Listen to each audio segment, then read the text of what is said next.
See, this time I'm predicting a revolution in the United States and the Western world in general. I have made 2 forecasts of revolutions in the past. I predicted a revolution in Iran long time ago, and then in the Soviet system. This is the 3rd forecast that deals with a revolution. And we need there are three prerequisites for a successful revolution. Revolution means people rising in revolt against their leaders. The first prerequisite is rising corruption, rising political corruption. If there is, that's just one precondition for a successful revolution. The second condition is rising poverty. And the third is an unpopular war. These are the 3 preconditions for a successful revolution. This is, if you look at why the Soviet communism or Soviet Union fell, there was an unpopular war in Afghanistan. Then the leaders were corrupt, and that war made people very poor. Already there was poverty, and the people became even poorer. And then we have today. We have the same thing. We have an unpopular war, corrupt leaders, corrupt and incompetent leaders, and poverty rising at a very fast clip right now. People have lost billions in their 401k plans. People are being laid off, and half the population lives from paycheck to paycheck. Half. So there will be definitely a revolution. And in the revolution, all these people who have hoarded up a lot of money, all the people who were leaders of monopoly capitalism, they will be thrown aside, and a new system will be born. And every new system has been better than the one it replaced. That's why I'm so optimistic. That's what the new government is. Because every new system was better than the one that was replaced. But that new system then becomes corrupted. If you look at Russia, right, or maybe even Iran, becomes corrupted, maybe not through a long period of time. Well, the revolution takes some time to succeed. The Soviet Union has not had a full revolution yet, but you'll see, and that was another forecast I had in the book, that once the oil price collapses, then you'll have real revolution in the Soviet Union. Right now, it's the old KGB officers who are still governing, but they were, kind of jumping on the bandwagon of oil.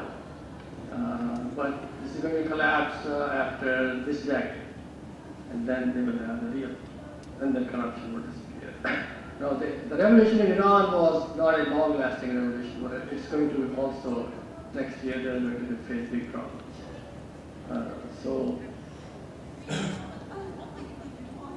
in fact, they will join Western-style democracy.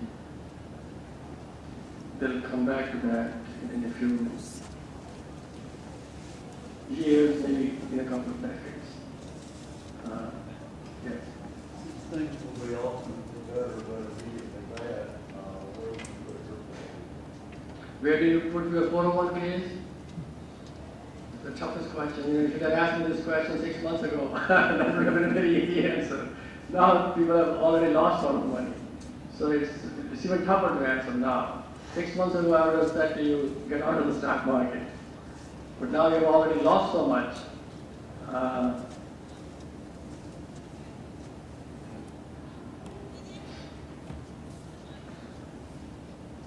And stock market, I think, is in for further falls until the end of the year.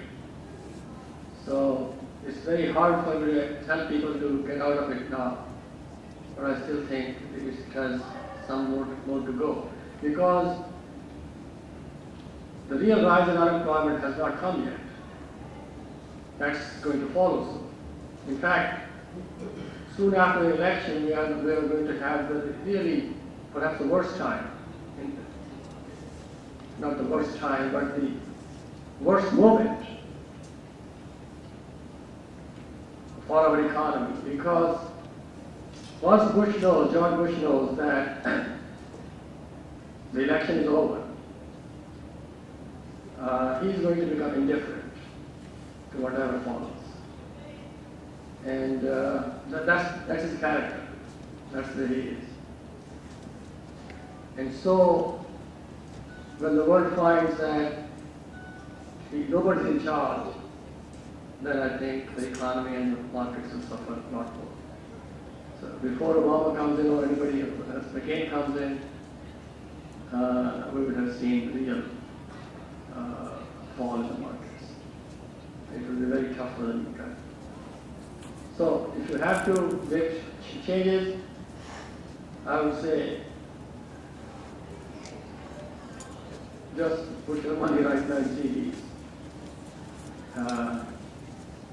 And once the dust settles, the stock market stabilizes, then buy some gold shares of gold companies.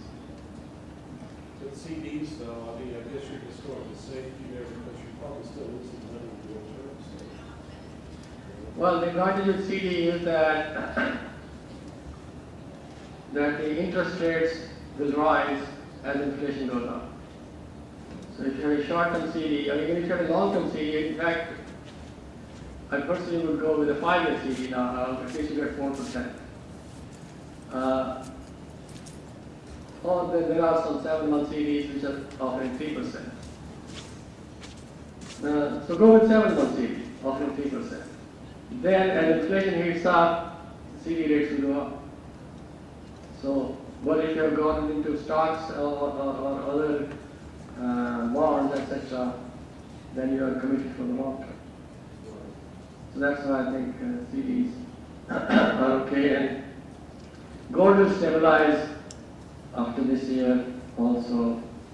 So you buy some gold shares now and sell call options on them. There's a way to, that's the way to hedge against the further price fall in gold. When you can do online trading and do call options on gold shares. That's I think the kind of strategy I would follow right now. Let me see the strong currencies in the next, I don't know, now to maybe 5 years hence, the strong world currencies. I would think Euro would make a comeback, but not as strong a comeback as it was in the last 6 months because they wanted that for speculation. The Euro would make a comeback. And I feel that the dollar could really collapse next year. There's so much debt, and once the Treasury has trouble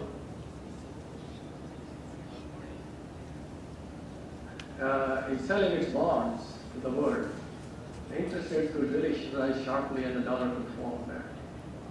And then there's the threat of the OPEC switching to the euro. And so the dollar could fall very sharply next year.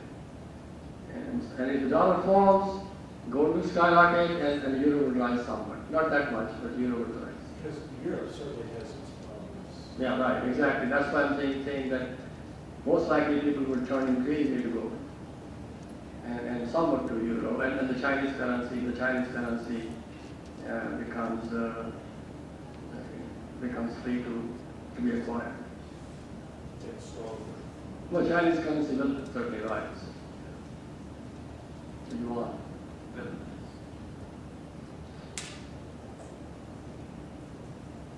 Why is the yen showing up so strong with all this?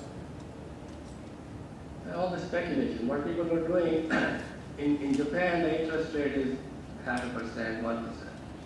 So they would borrow money in Japan, sell the Japanese yen. So when you're selling yen, its price would fall. And then they would put that money into Iceland. I'm amazed how much risk people are taking. Putting money in Iceland. Yeah. 300,000 people live in Iceland. It's bankrupt. Crazy. That's so big. And so they were borrowing money in yen,